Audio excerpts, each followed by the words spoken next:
This is Caribbean.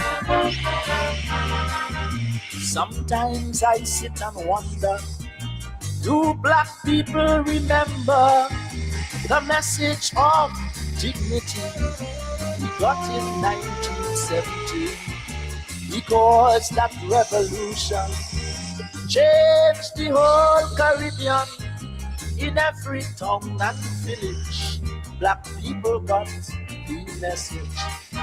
The message showed us the beauty of blackness.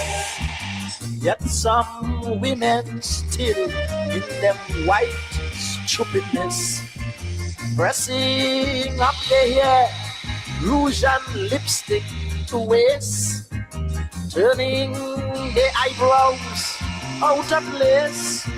Oh yes, when you see these girls, you must smile, don't you fret. Their values are upset, they ain't get the message as yet.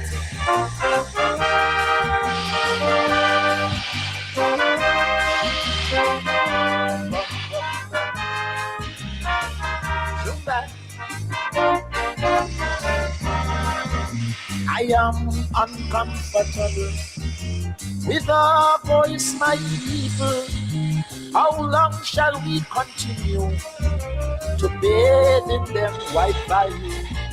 Some men are prepared to die wearing English coat and tie. Tchaikovsky, some men prefer rather than their Lord Kitchener. Some still like to work underneath a white cross. Some value their English knighthood and gold cross. Some feel proud when they marry a white lady. Some think Rastafarians nasty, nasty. If they dance playing soul music every set, don't fret, find a new fet. They ain't get the message as yet.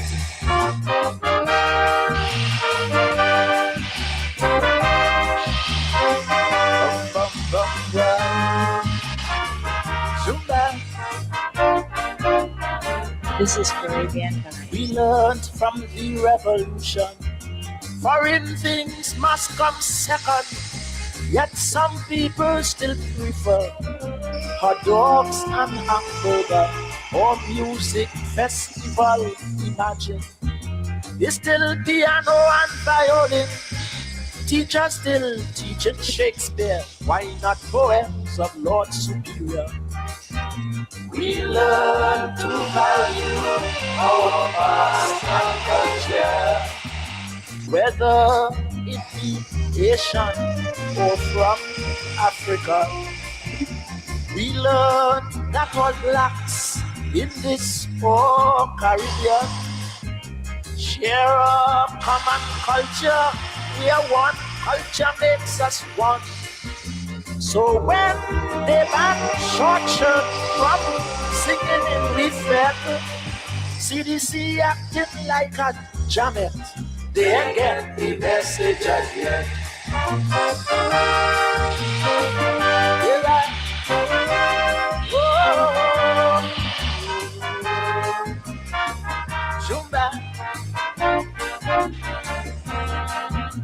Water and UC Guyana, innocently they suffer socialism. Some say no, some still hate Fidel Castro. To all these folks, brother man, let's stretch our helping hand, so that one day they will see the message of 1970. Or some guys still call one another ugly. Some bow to the Queen as if she mighty. Some of our leaders in the Caribbean on black thinkers, they put a banner, they can't land. To them, Granger, wheat and Rodney is a threat. Their actions I regret. They get the message yet.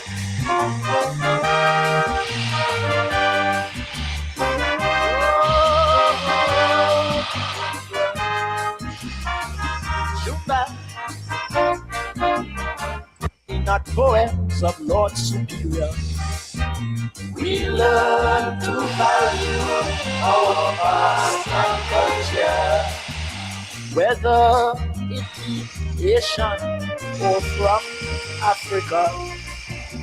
We learn that all blacks in this poor Caribbean share a common culture, where one culture makes us one. So when they ban short shirt from singing in refrain, CDC acting like a jamet, they ain't get the message yet. They like, oh,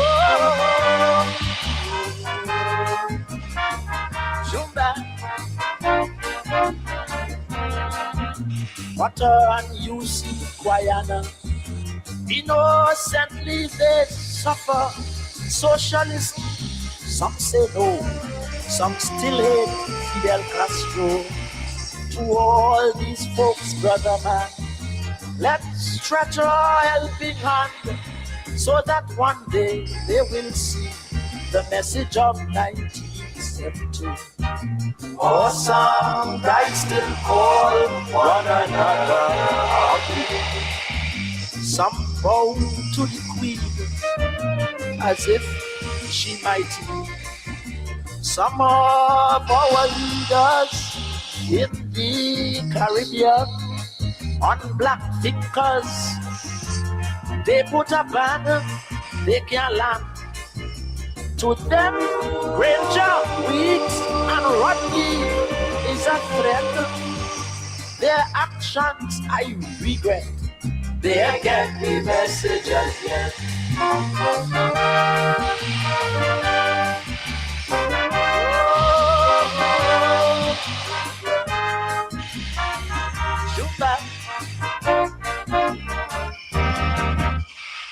Show your daughter how much you love her with this beautiful gift. It says, to my daughter. Get to Tobago, the land of my birth, which foreigners don't know. I passed through depression and starvation to be where I am in my profession. So Tobago, I am thankful to you. I will never be ungrateful. I say thanks, thanks, thanks. I thank my mother, my school teacher, my neighbor, my father, my brother, my sister. So you see, Tobago, I thank thee. Woo! Ba-da-ba-dum, ba-dum, ba-dum, dum. Ba-da-ba-dum, ba-dum, ba-dum, bam. Bam, bam, bee. I thank the mother of Tobago. Tobago being recognized anywhere you go. And I am sure you'll be more than glad to know that the mother of Tobago is Trinidad. I thank Trinidad for my education, making me Tobago most recognized woman.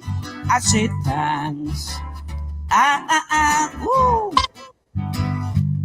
I thank Trinidad for my protection since 1970 revolution. So you see, Trinidad, I thank thee.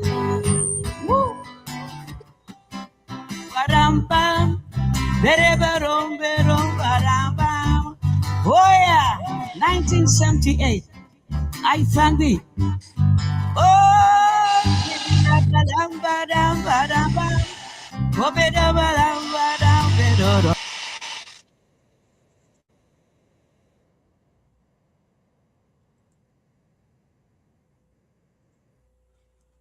Good evening to you and welcome to today's edition of Politics 101, a little late start. I thank thee, the Calypso Rose, I thank thee. I thank thee. I borrow from Calypso Rose. I thank thee another year today. Some of you have already wished me happy birthday, happy or strong, as they say, you know. Not a big fuss, but I thank thee. I thank Guyana, I thank the Caribbean, I thank Africa, I thank Buxton, all of the places which have given me sustenance. I thank all of you. We are together. I thank you. Another year, another birthday, another day of reflection, and another day to put your boots on and ready to start all over again and to do what we do. Before that, the mighty chalk dust, the message of 1970. The message of 1970, the year of the February Revolution in Trinidad and Tobago, the Black Power Revolution, where Black Power activists almost took over the government of Trinidad and Tobago. Sounding the bell of Black Power, Black nationalism.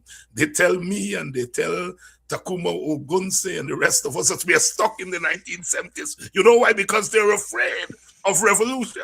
We are revolutionaries. We are sons and daughters of the revolution.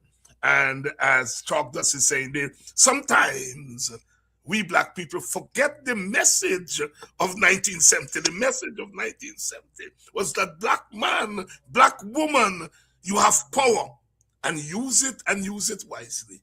Revolution never died because it doesn't come every day. There's a reason revolution doesn't come every day. And those who say we are stuck in the 1970s, Chalk Dust answers them. They want us to forget the message of 1970. The messages say this color means something. And when we say we love this color, we're not offending anyone. We love you all. The message of 1970 by Dr. Hollis Liverpool, Calypso Rose herself, reference 1970.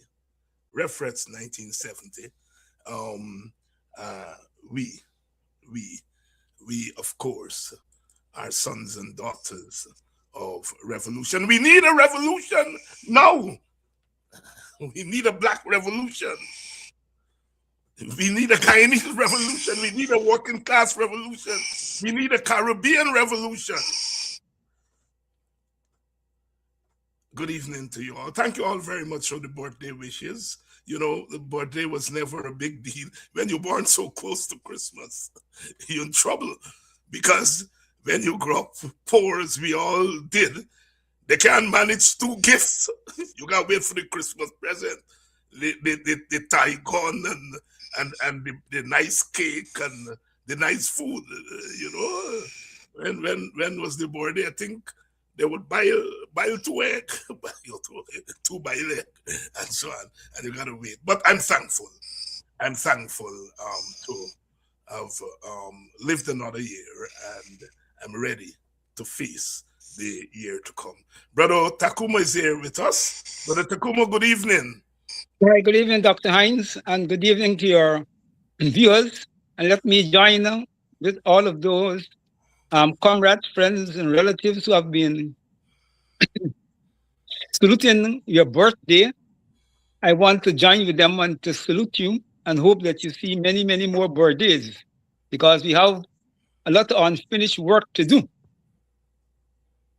Thank you very much, my brother. And Tacuma, I want to take you back to 1970 because I would imagine as you listen to Chalk Dust, and we all grew up with Chalk Dust music, Chalk Dust himself a soldier of the Black struggle and the Black revolution. But as you listen there to Chalk Dust and it reminds us of 1970, you were alive in 1970 and you were part of the Caribbean Black Power movement in 1970. Your reflections of the 1970 revolution. I think it was one of the most, in modern Caribbean history, it's one of the most brightest spots in the struggle for Caribbean people, and particularly the African Caribbean people, for liberation and self-determination. And I think that it played a major role in revolutionizing many sections of many parts of the Caribbean, which we are still feeling the effects of that period. I think that it creates a whole generation of Caribbean persons, both academic, non-academics, working people, patriots, who saw in the 1970s revolution a glimpse of what a future new Caribbean and a liberated Caribbean could be. And I think that the aspirations of that period is still rooted in the consciousness of our people, even though it may not be manifesting itself in a very aggressive way. I think it is deep in the consciousness of the people, and the correct spark will regenerate and ignite the spirit of liberation of our people. And I think that is what all the oppressors in the region, and particularly in Guyana, is afraid of. Because it don't take much. It don't take much because these things are rooted in our historic memory. Thank you very much, my brother. And in that calypso, Chuck does reference two people who you know very, very well, A.U.C. Guyana and Walter Rodney. When I heard that calypso, I was a small boy, and Ken Cosby had a show on GBS at that time, Night Ride. He would play these calypsos and so on. And I remember hearing calypso, hearing Guyana name. And I jump as a small boy because, of course, Guyana is your villager, and you expect people who are named in songs to be people of world repute, and you know that Guyana was, but you hear his name in song, and I remember that thing sent me crazy because I'm hearing my countryman, my leader in song, and he also referenced Rodney and others in that song. Reflect on the contributions, and you don't have to give us a thesis. I think you are better placed because you, of many people who are alive today, were very, very close to Guyana and Rodney. Reflect on their contributions to the Caribbean Revolution and to where we are today as a people. I think it is no doubt that Brother A.U.C. Guyana played an important role in crystallizing very important tenets of the Caribbean Revolution.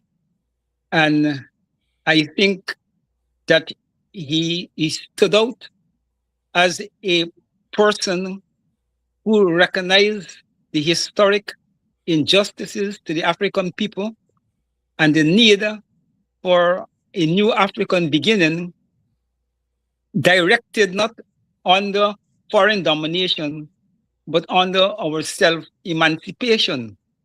And I think that his activities, even though a lot of it was rooted in Guyana, he went out of his way to promote contact with the rest of the wider Caribbean and the other comrades of like minds in the Caribbean.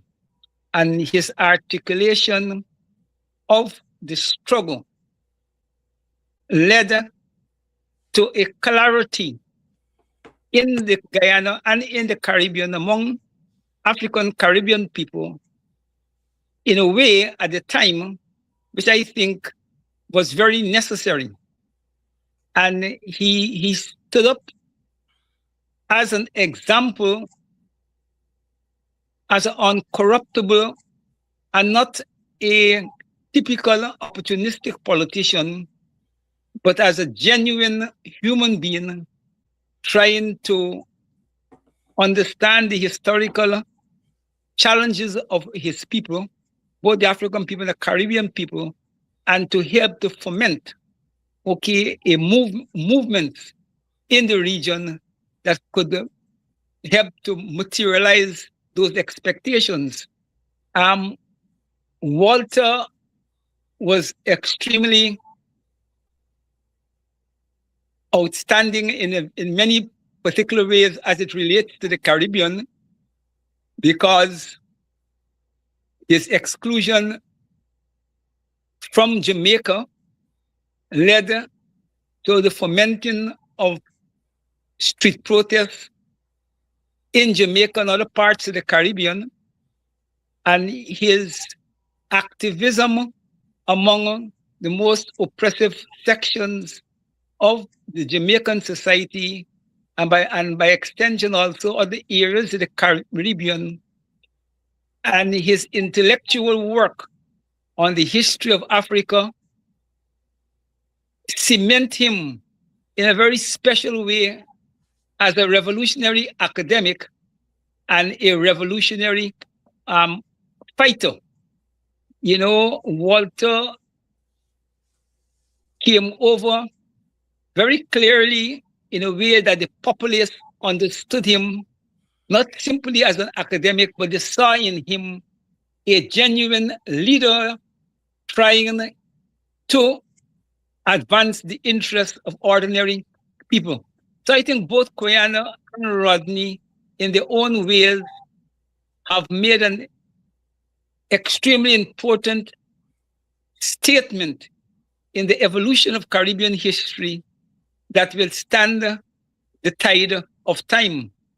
And both of them have produced disciples who are continuing, the legacy in more than one ways.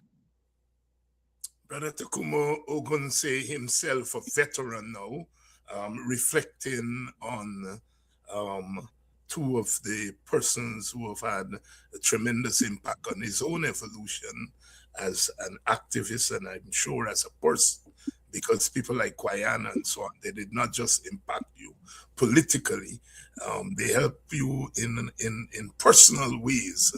I think both Ogun and I would say that our lives are where they are today because we cross paths with people like Guyana and Rodney.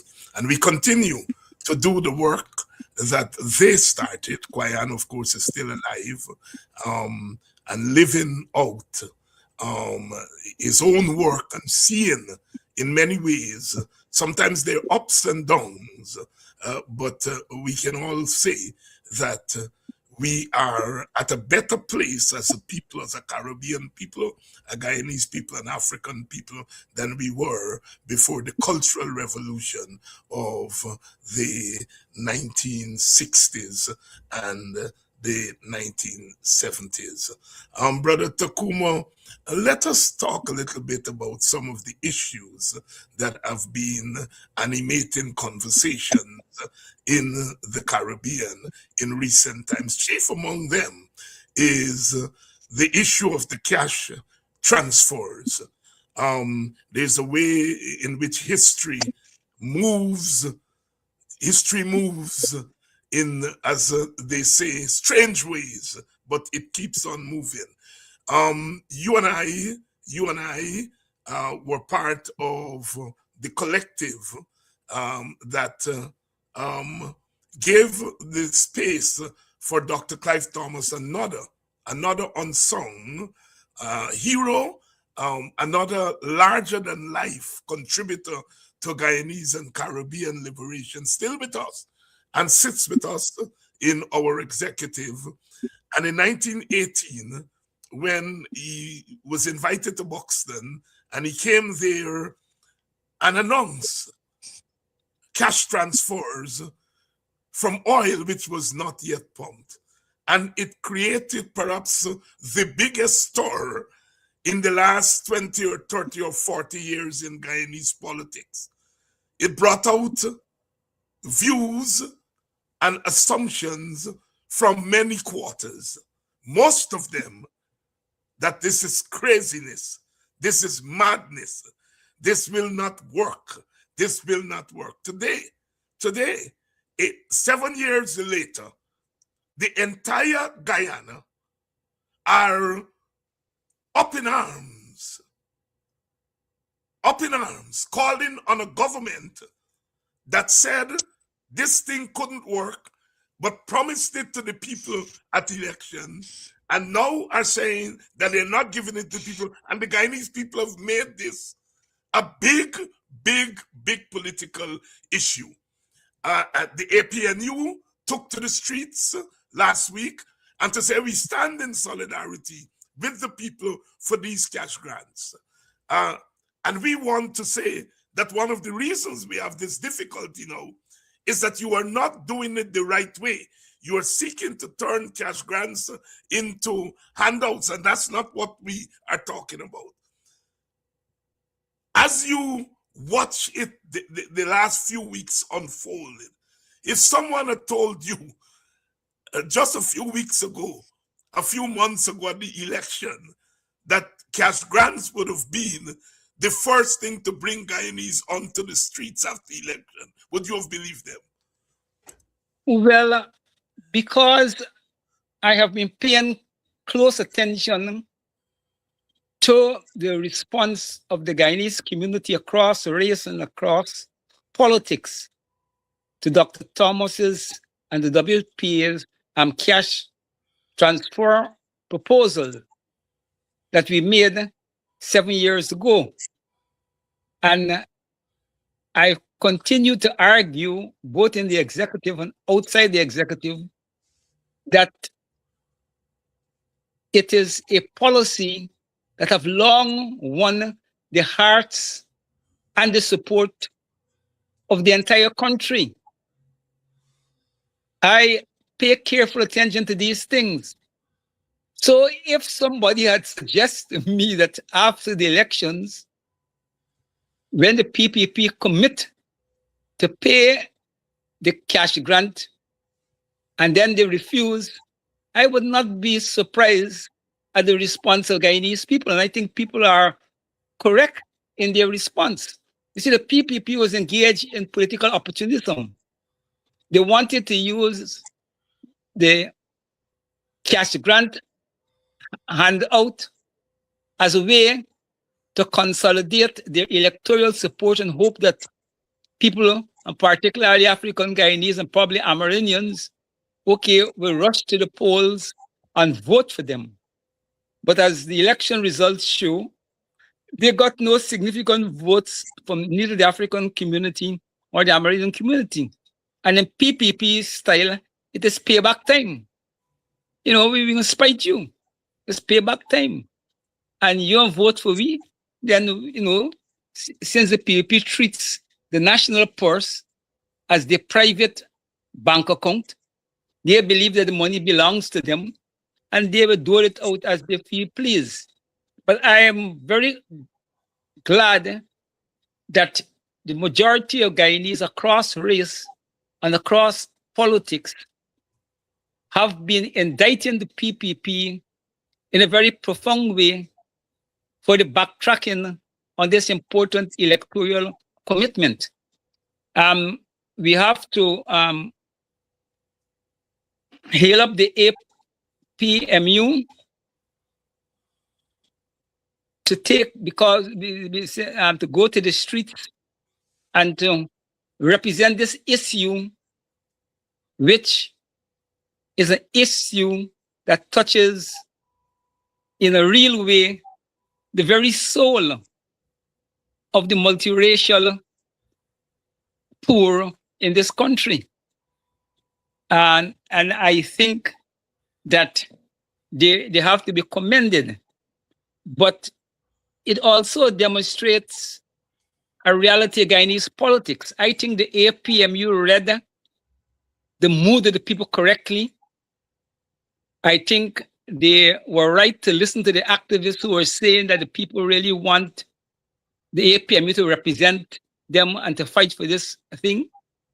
I think the judgment that the bulk of the Guyanese people support the demand for the cash transfer, I think those perceptions with accurate assessment of the state of the Guyanese population. But sadly to say, the response of the masses did not turn out to be what I'm sure the organizers had expected.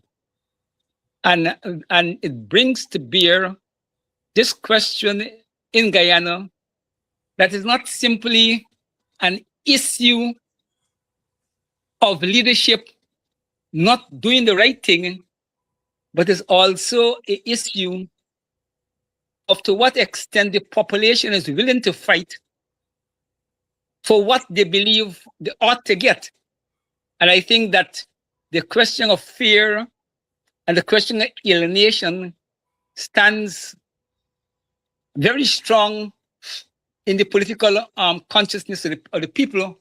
And we have to note both things. We have to commend the APMU for biting the bullet and testing the waters, but we also have to objectively recognize the weaknesses that demonstrated by our people, the same people who want this money. Now, the cash transfer struggle from we, the WPA, while we support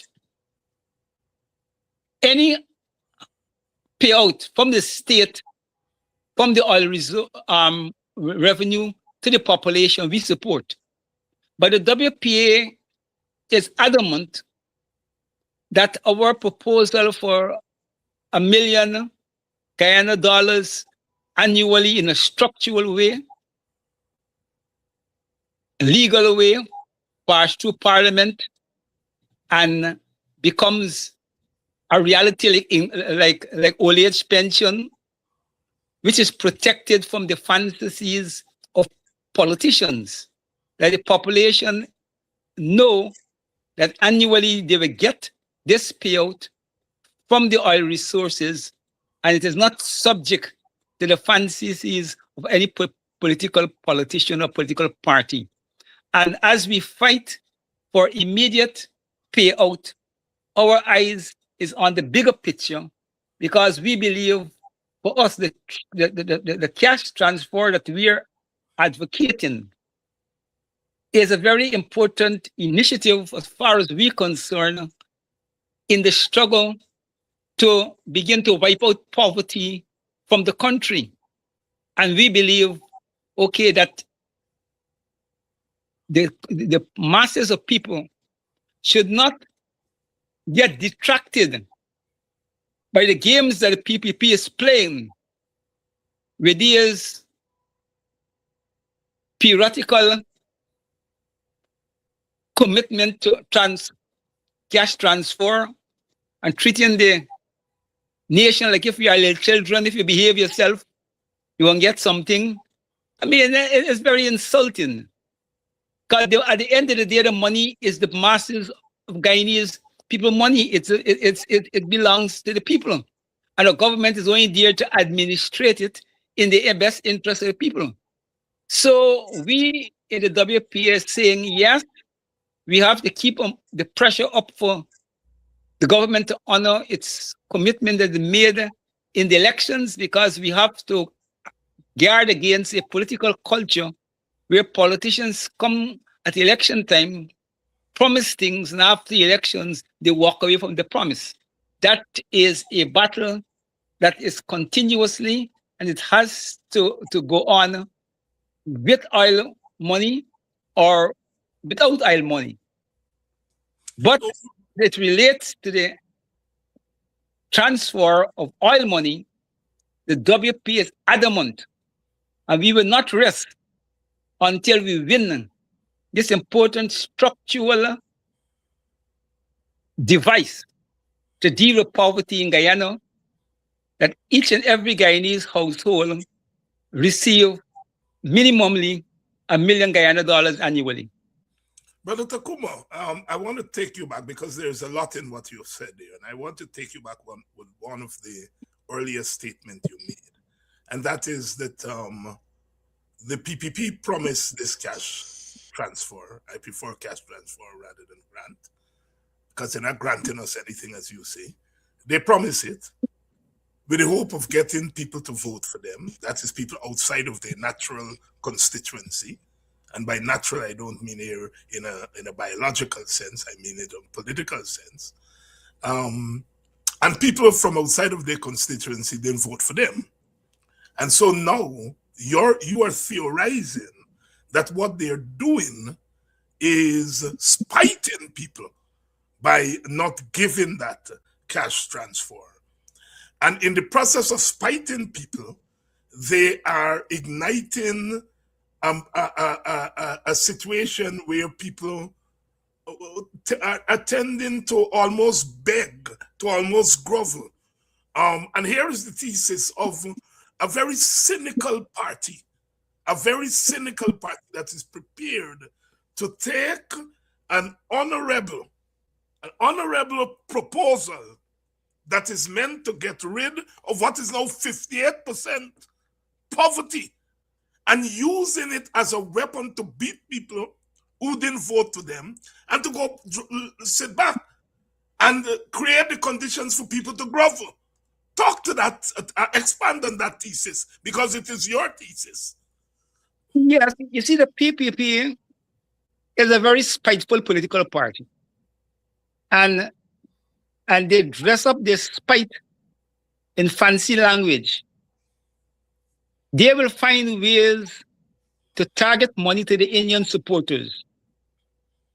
So they know that not paying the cash transfer at Christmas, and they assume, given the history and the culture of the country, the African community pays probably a more serious interest in Christmas, even though now the gap is narrowing between Africans and Indians as a result in terms of Christmas. But genuinely, they know that Africans have a lot of high expectations for Christmas, and it's a time of the year when the demand for money, is great, and they felt that it would be a good way to attract African voters to the PPP.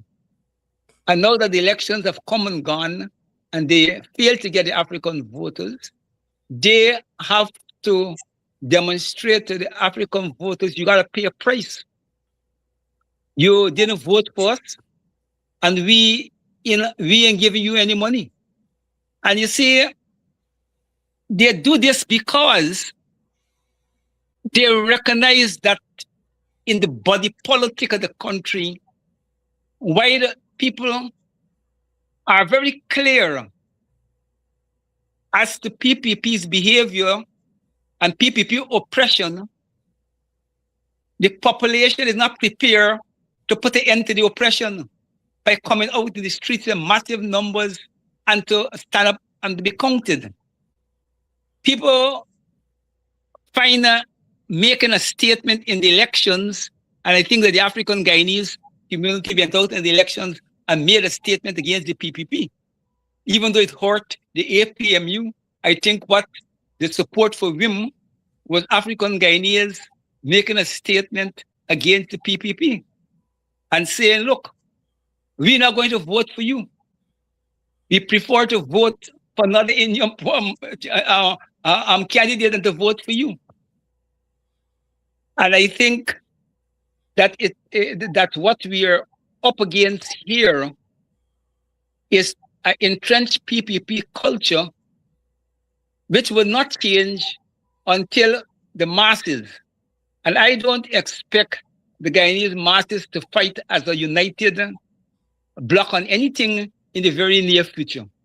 But some section of the population has to break out of this fear and to speak to the PPP in a manner that the PPP ought to be spoken to. And I'm convinced that it has to be, given everything we know about the country. The Amerindians are too far away from the coast and the city.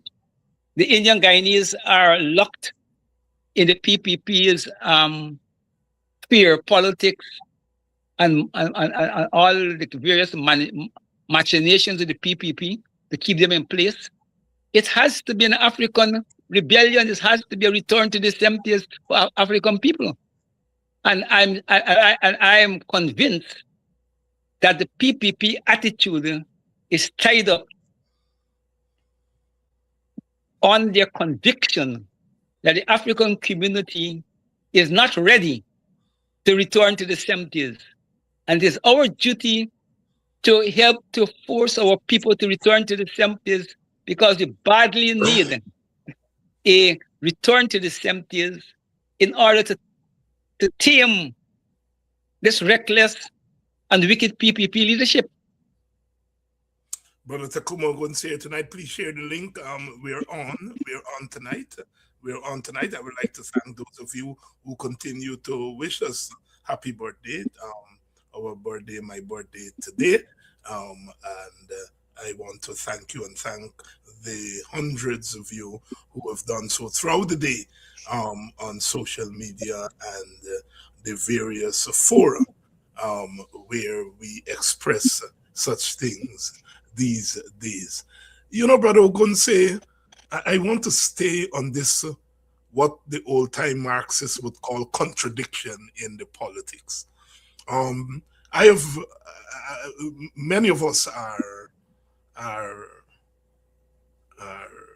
many of us are led to believe that the Vice President, Jack Dio, is not well.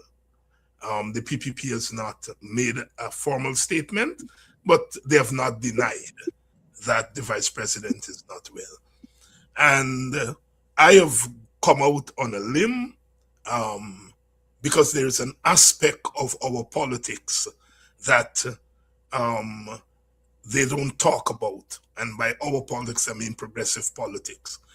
I've come out on a limb and I've said, I don't care for Jack Dio politically. I don't care for his politics. He has led a movement that has destroyed politics in this country. He has been nasty to us politically and personally.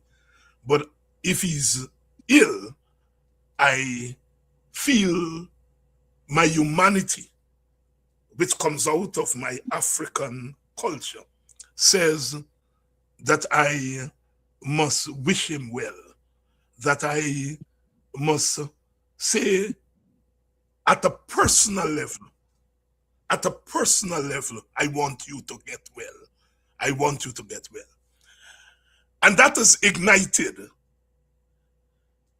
a ton of bricks on the part of African Guyanese who are beating me up, correctly beating me up, and saying I ought not to wish him well. I ought not to wish him well because of what he has done to us, what he has done to African people, what he has done to the WPA, what he has done to me personally. And I point that out to say that some of our Indian comrades and supporters of the PPP label people like me and you racist. And here we are having to take licks from our people, for wishing the PPP well. If that does not say to the PPP, the depths to which they have driven half of this country, what will? Comment on that, because it speaks to the contradiction that you've been talking about there, that people feel very strongly, but they're not going out on the streets. And the fact that they're not going out on the streets, the PPP thinks that they love them. Talk. Firstly, I want to stand in solidarity with you on the position you took. I listened when you stated on your program to wish the Vice President a speedy recovery.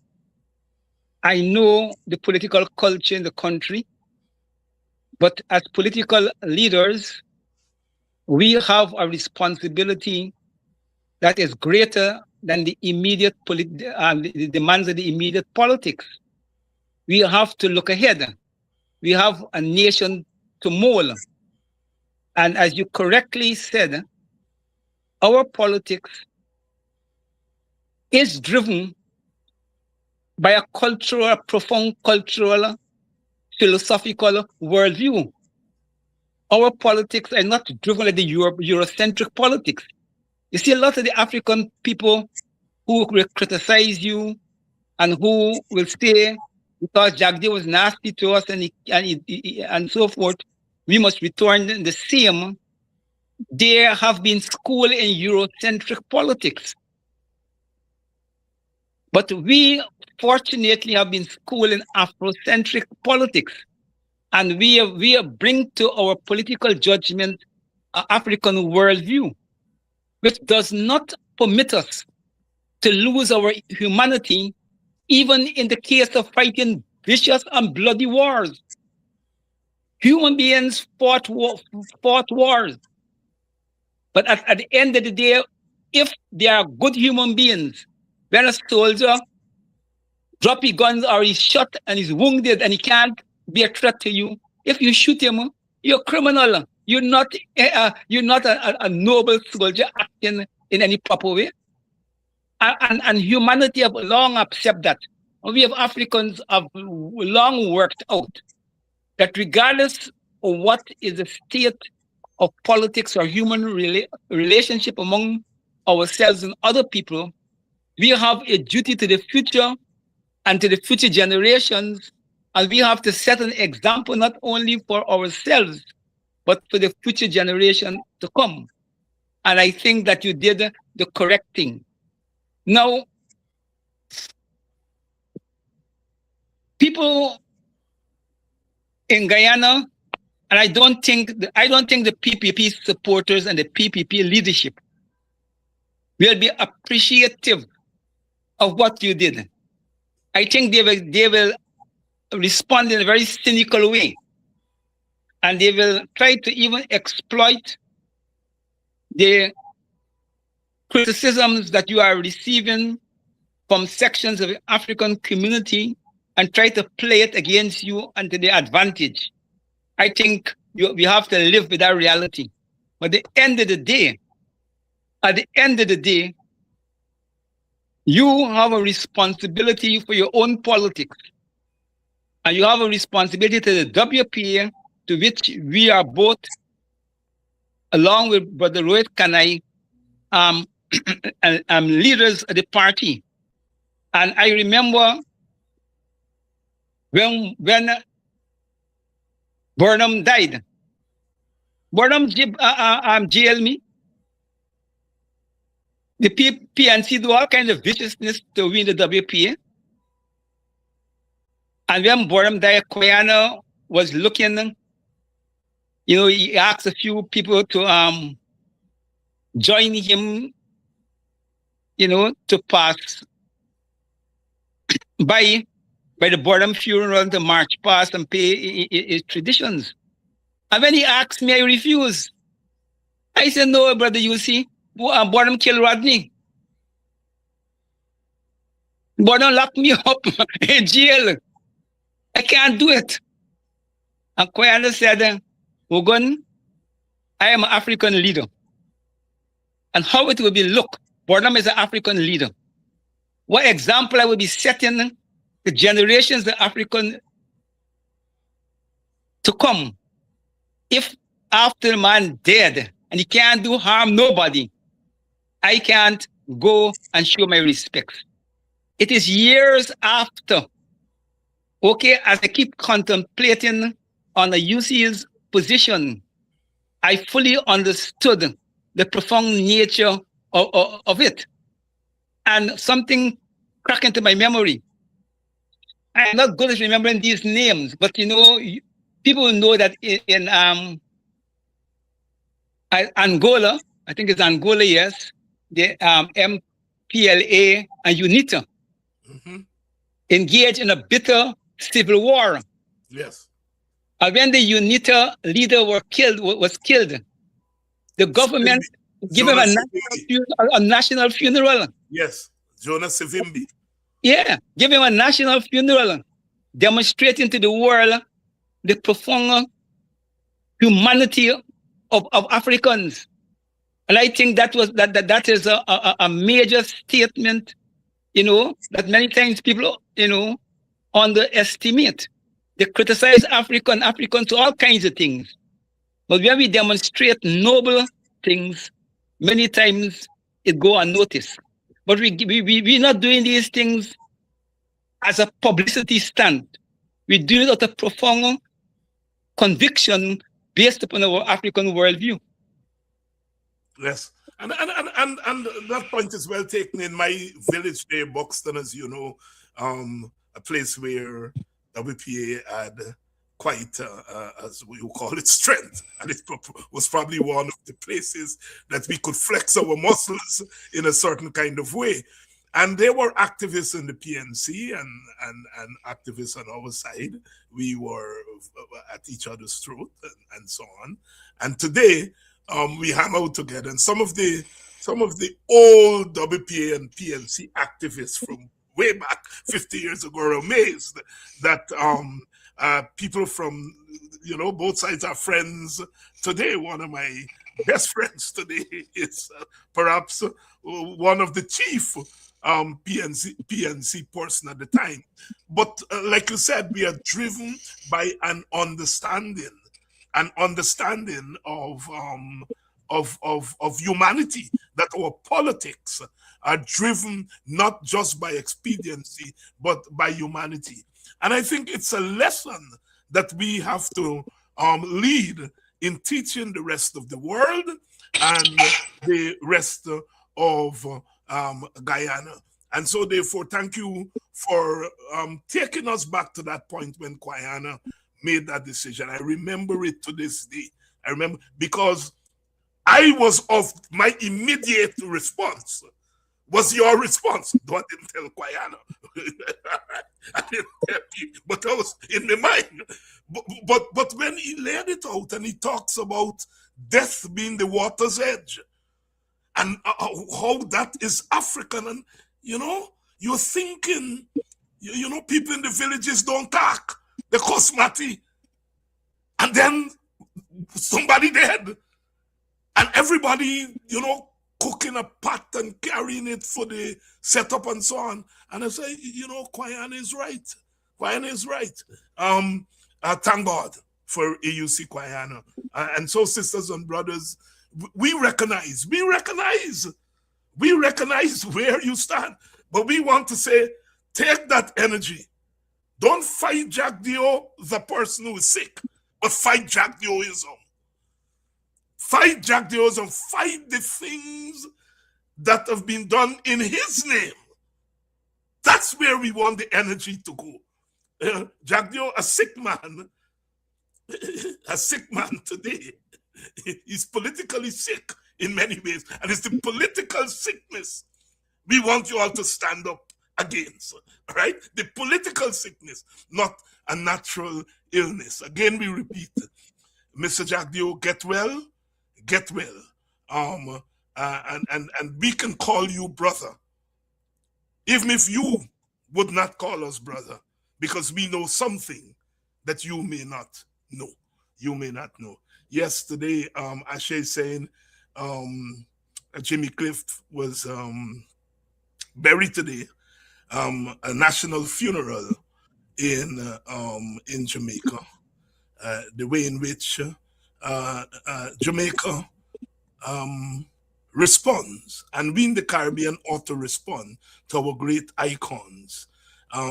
Jimmy Cliff himself, a soldier of the African Revolution, of the Caribbean Revolution, belongs to that generation of Walter Rodney and others who push the envelope and for African people to stand tall in our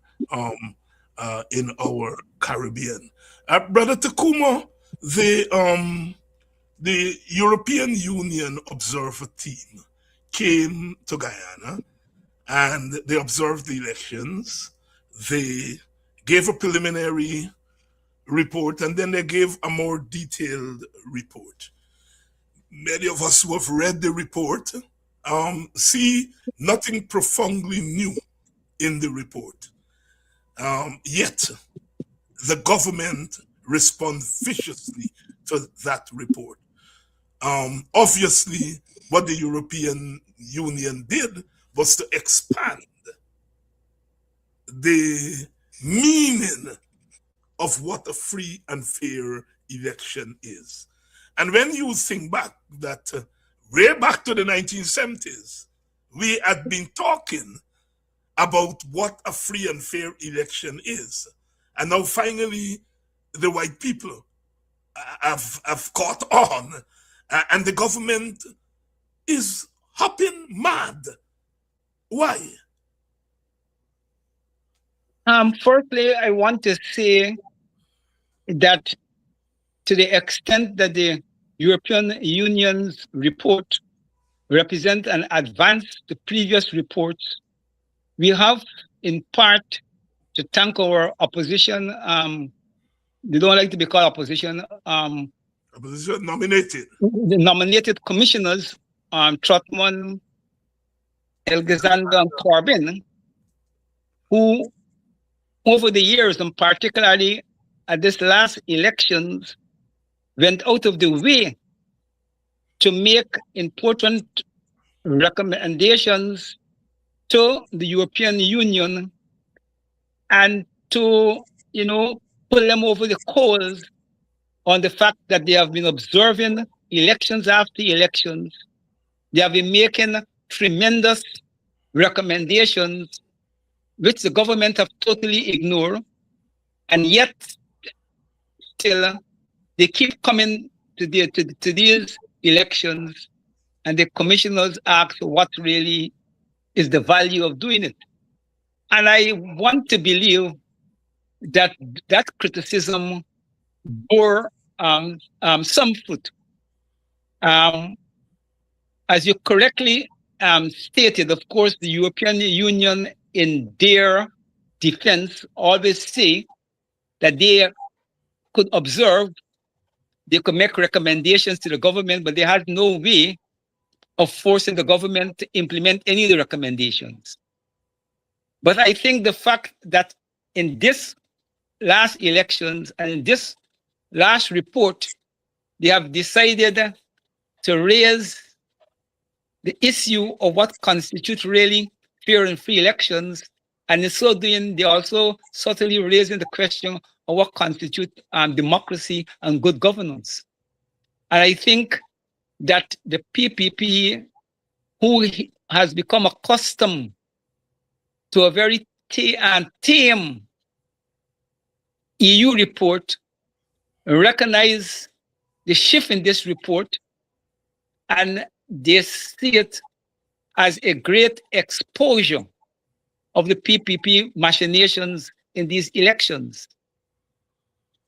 In all previous reports I could remember, the PPP generally is very high praise for the European Union. But this time, they find themselves being forced to criticize the European Union because they bring into question this whole question of whether in Guyana you really have free and fair elections, and whether in Guyana you really have, democracy at play. And I think that the PPP's response is predictable. It's predictable because they have become so accustomed of not being criticized by these white people, and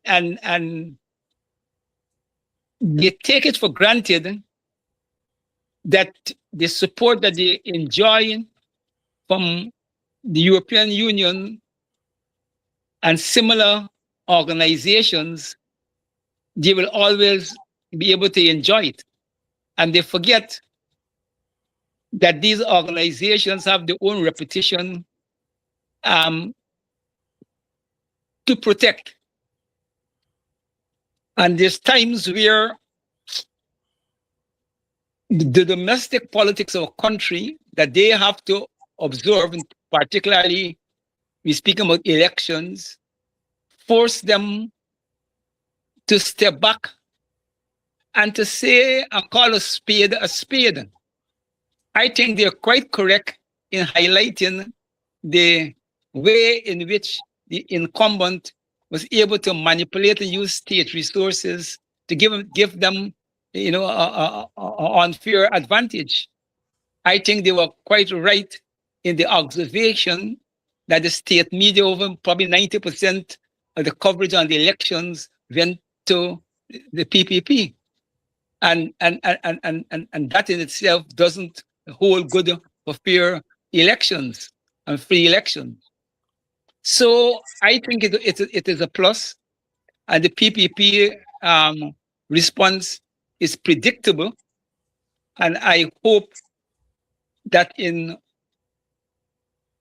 we in the opposition could find some meaningful way of exploiting this little contradiction that has opened up between the PPP and the European Union on the elections. But Tacuma Ogunseye, you mentioned the opposition there, and what we used to call the opposition today is not necessarily the same. If you look at the National Assembly, on the opposition side, you have 4 parties. You have the WIN party, you have the Forward Guyana Party of Sister Manza, you have the APNU, which is made up of which delegation represent 2 parties, the PNC and the WP. So effectively, we have 4 parties in the opposition. Now, there has been a lot of calls from people on the ground, from political observers, for the opposition to work together. We know the WPA and the PNC are working together in the APNU, but there's been call for the APNU and the Forward Guyana movement to work with the WIN party.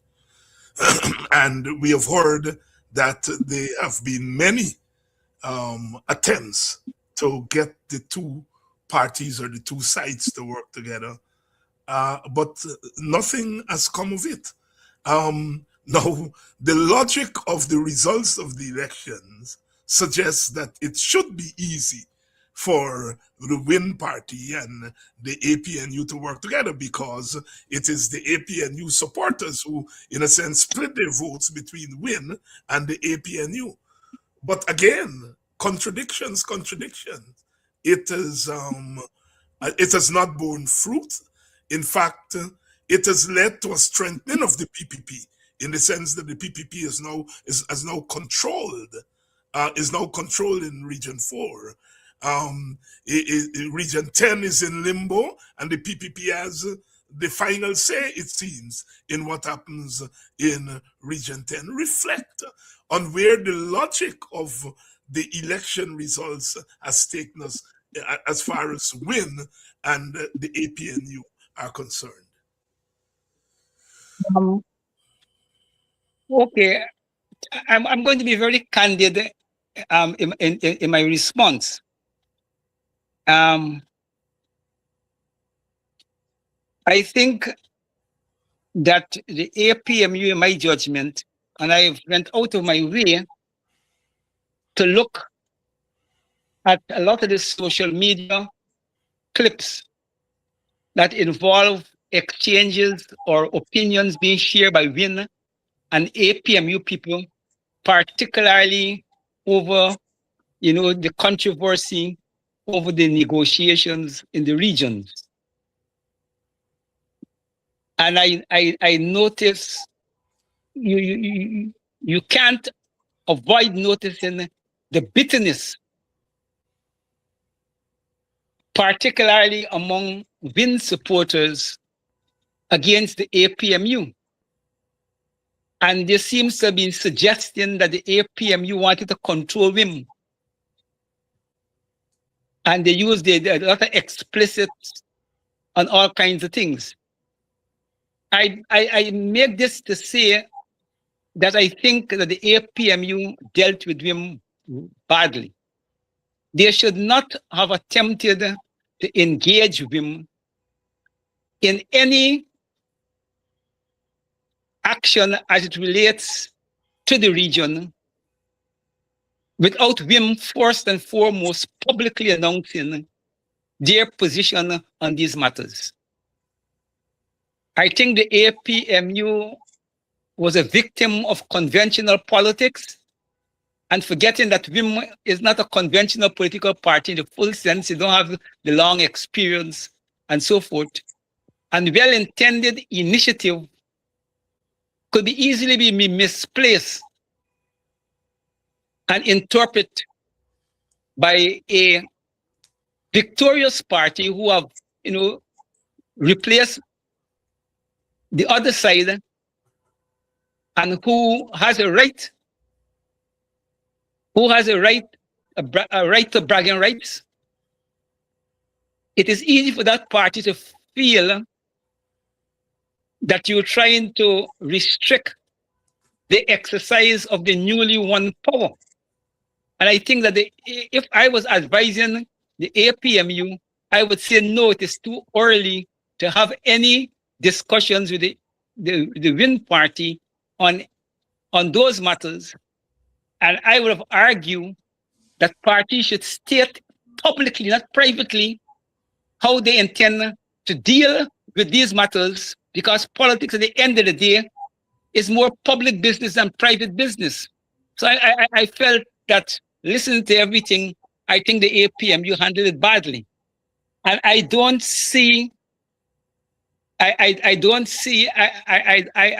not getting the impression that WIM will recover very quickly and it will embrace opposition politics until WIM get to experience its limitations in the national parliament as leader of the opposition. I think WIN has to go through the political phase to see what this new power actually means in real terms. And out of that appreciation, I think WIN will be better placed to engage in a responsible and a meaningful collaboration with political forces. I think they're still in that zone, and understandably, okay, that they have done almost a political miracle, and they're still, is trying to understand that miracle. And I think they should be given space to understand it. When I talk about opposition should try to take advantage of the European Union's report, I felt that each opposition party must recognize the value of the report, and they must be able to highlight and to support and to give publicity in politics state and in their individual right. And in so doing, if all of them do the same thing, then it represents opposition unity on it.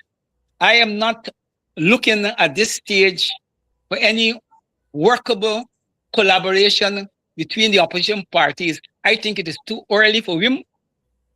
It is also too early for the young breakaway elements who destroy the APMU and do damage to the African community.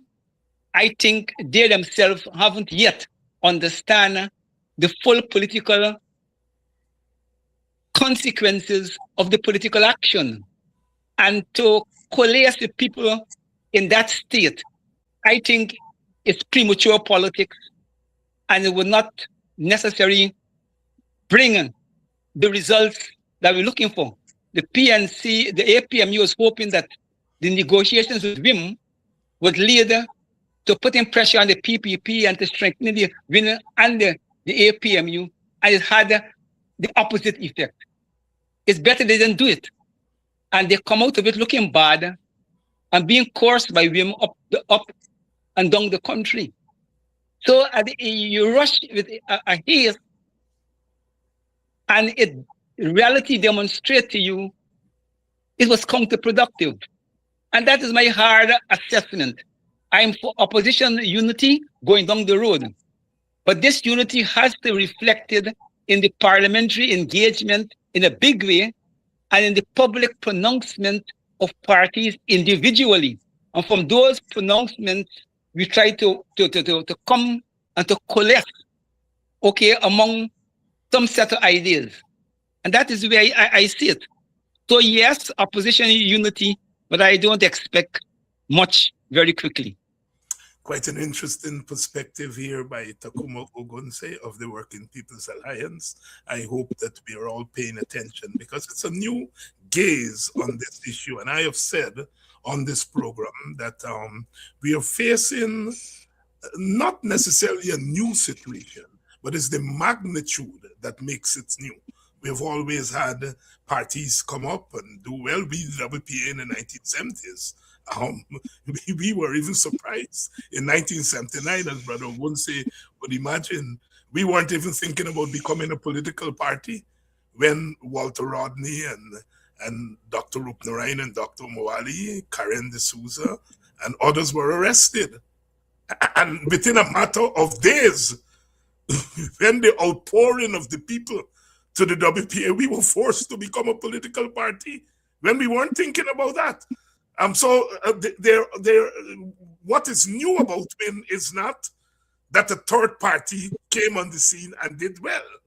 What is new is that they've done so well as far as parliamentary seats are concerned. If in those days there were free and fair elections, the WPA might have done as well as WIN did. We will never know that because we didn't contest an election until 1985, and elections in those days were as crooked as they are today. So Brother Tacuma's position that perhaps trying to rush this thing is not the right way. All right, it's not the right way. We have to let this thing play itself out. Is it sustainable? We don't know. What is going on in the minds of the Africans who voted for WIN? We don't know. What is going on in the minds of the Amerindians who voted for WIN? Will those young people who 18, 19, 20, who voted this year for WIN, next 5 years they'll be 25 years old? We don't know where they will be. Some of them might be in Barbados and Antigua and New York. and not, we don't know. And I think there is a way, and Ogunseye's argument bear this out, that we in Guyana sometimes look for quick fixes to our politics, and we do it with race. We almost want race to go away, when race is the thing that shapes us, but determine whether you get a crash dance or not, determine whether what your wage is. The public servants are predominantly black. And you're African, you're black. And it's your race that determines whether your wage. The East Indians are predominantly the sugar workers. They get treated differently when it comes to wages. So race determines wages. Race determines a lot of things. Yet we want it to go away. And it never goes away. And it gets worse and worse as we go along. Brother Tacuma, another controversial thing. There is the big issue about the government not leading the way in calling and making it possible for the election of an opposition leader. And it brings the politics down to an argument over morality, which says, as it in won enough votes to become opposition leader and should become opposition leader. And the government is saying he's a fugitive. And as a fugitive, he should not be in parliament. I think it's quite a position to be in. And again, I think in some quarters they're looking for quick fixes rather than to recognize that the logic has taken us to this impasse. And we ought to really try to work it through rather than rush it through. But anyhow, what are your thoughts? I want to make sure that there's no misunderstanding in the public out there. We in the WPA take the position that win with the 16 seats is the leading force in the parliamentary opposition, and all the progs and the functions that goes with that should go to that party and its leader. We are very clear on that. Personally, I also share that position. So anything I say, I want it to be borne in mind that very fundamental position. We have no interest in denying women and Mr. Mohammed of anything that he is entitled to coming out of the elections. Now, the PPP's position is a very complex position. And I start this way by saying that the ratification in Parliament of an opposition leader is a straightforward and simple matter in any democracy. And Guyana government like to show that we are a democracy and that we have fair and free elections. And therefore, the PPP's present attitude of denying win or Mr. Mohammed properly to sit in the National Assembly as leader of the opposition is something that politically the PPP must recognize as a political party, that they are expending political capital in a situation that normally it will be very foolish to extend political capital in that way, because at the end of the day, you more likely will have to allow the man to sit as leader of the opposition. But I think objective politics is that the PPP see itself not in a normal political situation. And I think they're very clear. And I think they have a very clear understanding of what is the Americans' attitude towards Mohammed.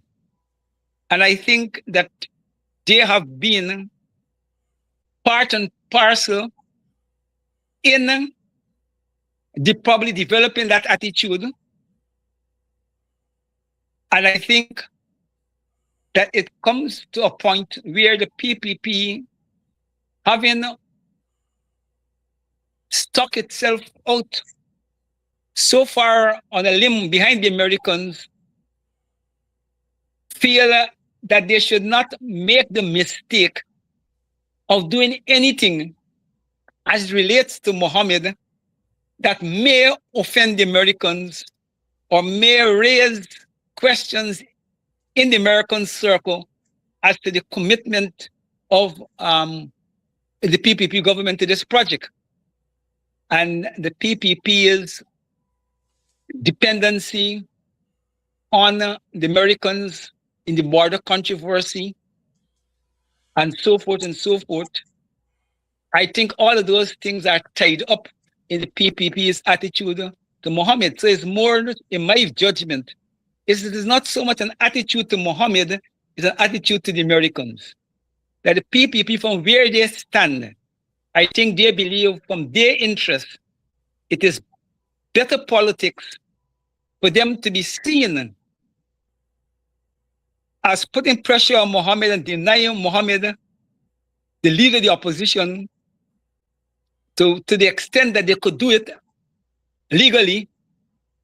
They feel it is in their best interest in cementing their relationship with the Americans. And I'm convinced it's not so much about Mohammed. I don't think the PPP, my judgment here, whether Mohammed is the leader of the opposition or not, because I think they're convinced that he can't work no magic. The APMU, which was in the opposition for umpteen years, and given the way PP control parliament, and given the way governance in this country, no political party in the opposition, if a party had 20 something seats and they couldn't do nothing much, you're 16, you can do nothing much. So I don't think that the PPP is concerned about Mohammed. It's so much about the domestic politics at this point in time. I think it is tied to their reading of what the Americans want, and they're being super careful of not doing anything that could raise questions in the American circles. And given, I guess, the unpredictable nature of Trump, that the PPP is playing it safe. Quite another interesting perspective here, because you listen to a lot of Win supporters and even opposition supporters who are not Win supporters, who are saying, you know, the PPP frightened Mohammed. And I hear that too. And, you know, sometimes you don't argue with those things because people come at it from the anti-PPP position, which is so strong. And if I were the PPP, I would be concerned at the level of disgust of them as a party by members of the opposition, supporters of the opposition, in particular African Guyanese.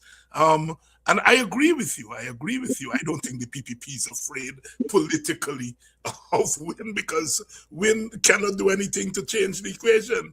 And I think it's one of the contradictions, because the people who shifted to Win were told that they were voting for change. And people wanted change.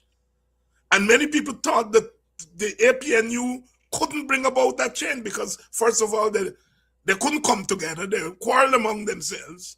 And so they felt that that voting for Mohammed was going to bring about change. And the realness of what happened is that it has not brought about change as far as a change of government. It may have brought about change in the sense that a lot of young people who would not have normally engaged electoral politics did engage electoral politics. And I think that's one of the positives to have come out. But in terms of shifting the balance of power in the politics, and that, in fact, the PPP has been strengthened institutionally. They got more seats in parliament. They're now controlling Region 4. So in that sense, institutionally, no change has come.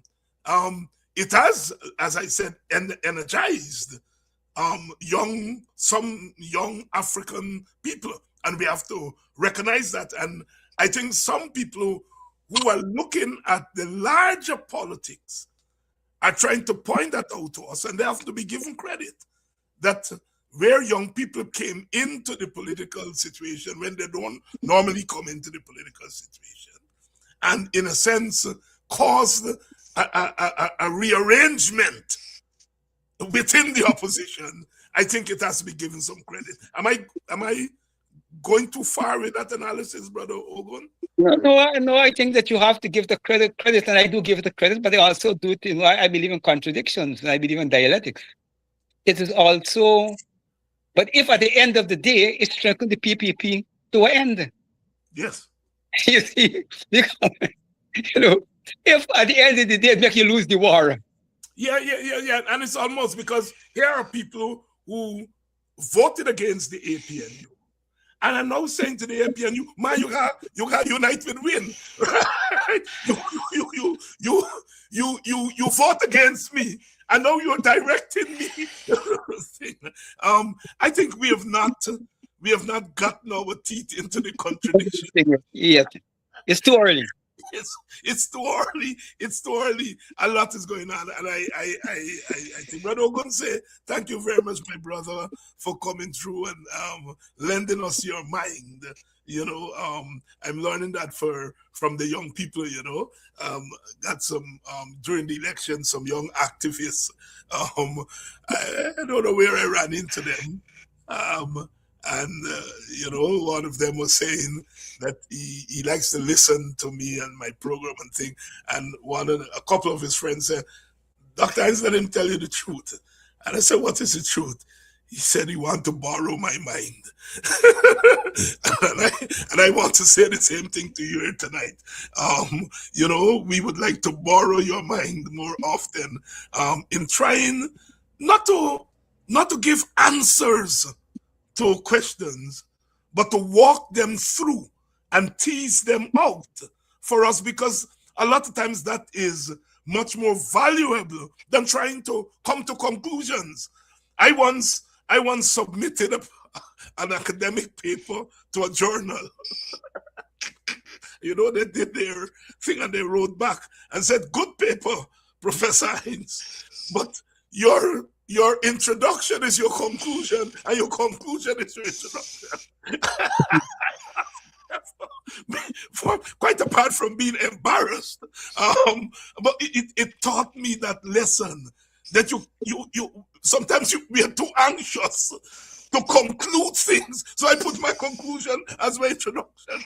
It was a lesson that I learned to this day, and I think this situation is evolving, and we have to try to understand it. And I am glad that you are helping us to do that. Thank you very much, my brother. Again, thank you and your viewers for giving me the opportunity to share my views with the audience. Brother Tacuma Ogunseye, I hope tonight we have at least taking you in another direction in trying to understand what is unfolding. I know the supporters of the APNU are still miffed at what happened. Some people are still angry at what happened. And people often ask me, Dr. Hines, are you not miffed and angry? And I am miffed. I am angry. I'm a human being. But I quickly move from being miffed and from being angry to being hopeful, because guided by history, guided by a history of political behavior of Guyanese over time, I'm saying that this situation, I hear people who say, the PNC is dead, or the PNC has to go back and rebuild the party and all these things. We are trying quickly, and I think I have said that the PNC doesn't have to rebuild no party. If I were to give advice to the PNC, I'll say, go back, regroup, try to understand your own supporters, try to understand what they're telling you, try to understand the meaning of their political language. They're saying many things at the same time. And as leaders, we have to figure out of those many things that they're saying, what is the sweet spot they're trying to get us to?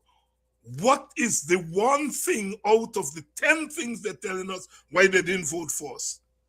What is the sweet spot? And we haven't figured that out yet, because we are trying to get ahead of I don't think the people themselves know exactly what they are saying in one fell swoop. They use their vote to express multiple emotions. And there are multiple emotions. There was not a monolith that went away from the APNU. In fact, more people stayed home than voted for win. And we often in our analysis forget that. In Trinidad and Tobago, 101,000 PNM supporters stayed away. They didn't have a win there. In Guyana, over 70-something thousand of APNU supporters stayed away.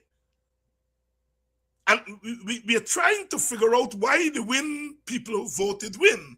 And not trying to figure out why the 70-something said no Win, no PPP, no APNU are staying away. And we are going to continue on this program to try to work this thing through. Because if we give the wrong diagnosis, we're going to kill the patient. And that's what the PPP, what people want us to do, to kill the APNU, to kill the PNC. And maybe we are inadvertently contributing to that by not trying to exercise our political mind a little bit more and try to understand what's here. My view is the one thing we are trying to avoid. I listen to people make all the analysis about why our people went from us. And the one thing they are ignoring is the ethnic and racial emotions that came out in those elections.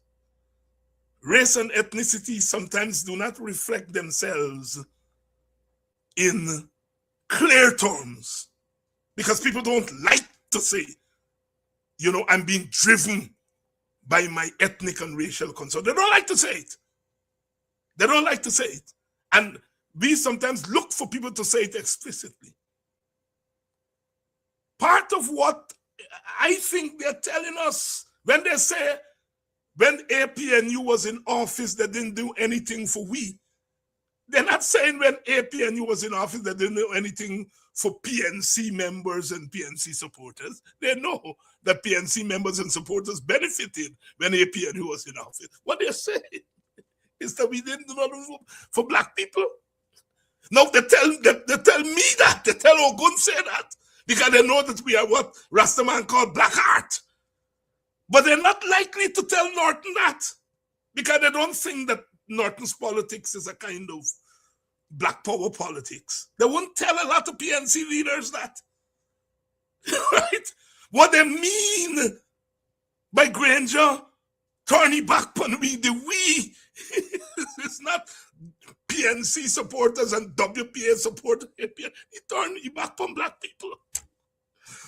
And I think insofar as we are suppressing our ability to understand the subtext, you know, there's the text and the subtext, right? The text is APNU and do nothing for we. The subtext is we give you all power. You all and do nothing for black people. Now, I'm not saying that's the truth. Because in many regards, well, in some regards, black people benefited from APNU policies. But they're telling us something deeper. We started out with Chalk Dust telling us the message of the 70s. The message of the 70s. I think we often forget the message of the 70s. We got independence and we questioned the independence. Why after independence, black people couldn't work in banks? Why after independence, black people still couldn't go to certain schools? And what the Black Power Revolution did was to force governments, the Burnham government, the Eric Williams government, to start making black people work in banks. And to start making black people could go to QC and bishops and other places. We forced the politicians, all right? And the politicians, the Eric Williams and Burnhams, I think understood the subtext. I am not sure that our present political leaders sufficiently understand the subtext. And if they understand the subtext, whether they have the courage to address the subtext. Don't underrate the PPP. They have a way of beating you into feeling guilty about your own identity. They've mastered that art. As someone who's a victim of it, I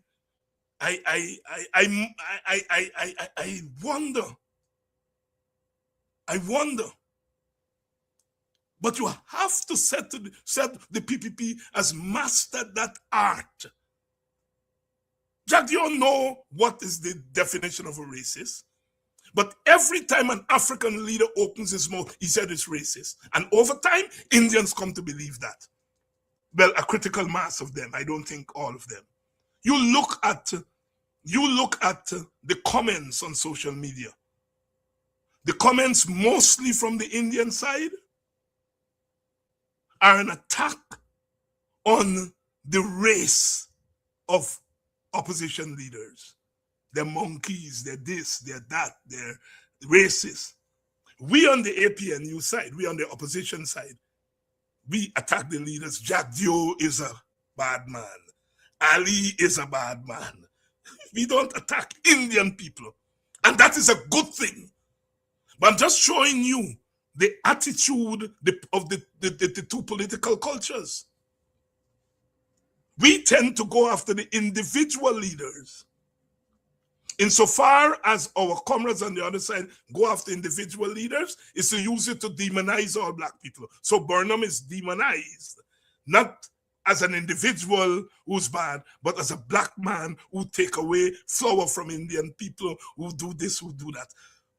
Understand how political culture works. And so therefore, the leaders on the opposition side are reticent to read into what happened on September 3rd, the racial message.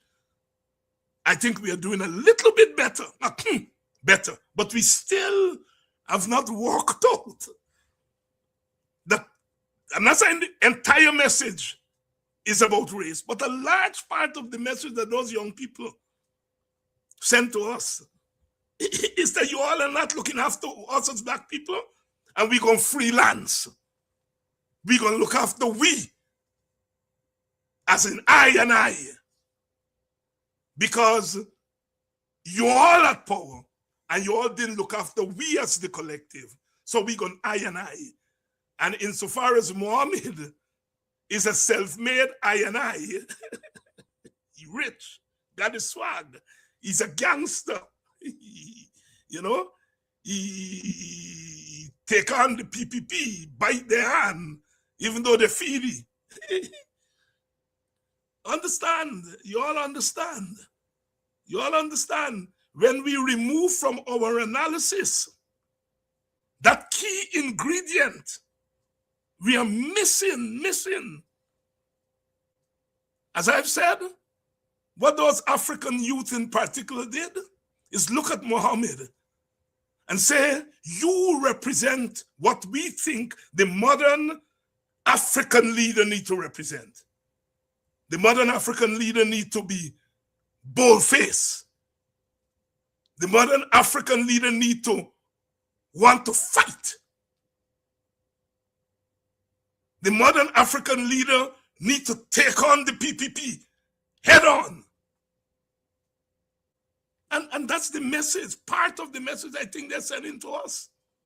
But we are reading it, African leader, African people voted for an Indian leader. They voted for an Indian leader to send a message to black leaders. And son, I think, again, we're not understanding the thing. We're not understanding the thing. The thing is not straightforward. That's what Ogunseye has taught us tonight. This thing is not straightforward. And we have a lot of work to do. We have a lot of adjustments to make. And we have to not believe that unconventional behavior on the part of some of our people will be corrected by conventional behavior. Because in many regards, they're saying that conventional behavior has not yielded much for African people and poor people. And by going to an unconventional man, what they think is an unconventional man, right? It's going to shake things up. So when people are telling us we have to do this and we have to do that and we have to do the terror, we have to do more conventional things. When people vote against us our convention, our conventional action, we are getting it wrong. I am not condemning conventional politics. There's a place for conventional politics, always. But conventional politics has to be steeped in an understanding of sometimes when our people become unconventional. Good night. Thank you all for the birthday celebrations, the birthday, not celebrations, the birthday wishes and the gifts of love. I truly appreciate it. We come back tomorrow. We come back tomorrow. Good night. Goodbye. Until tomorrow.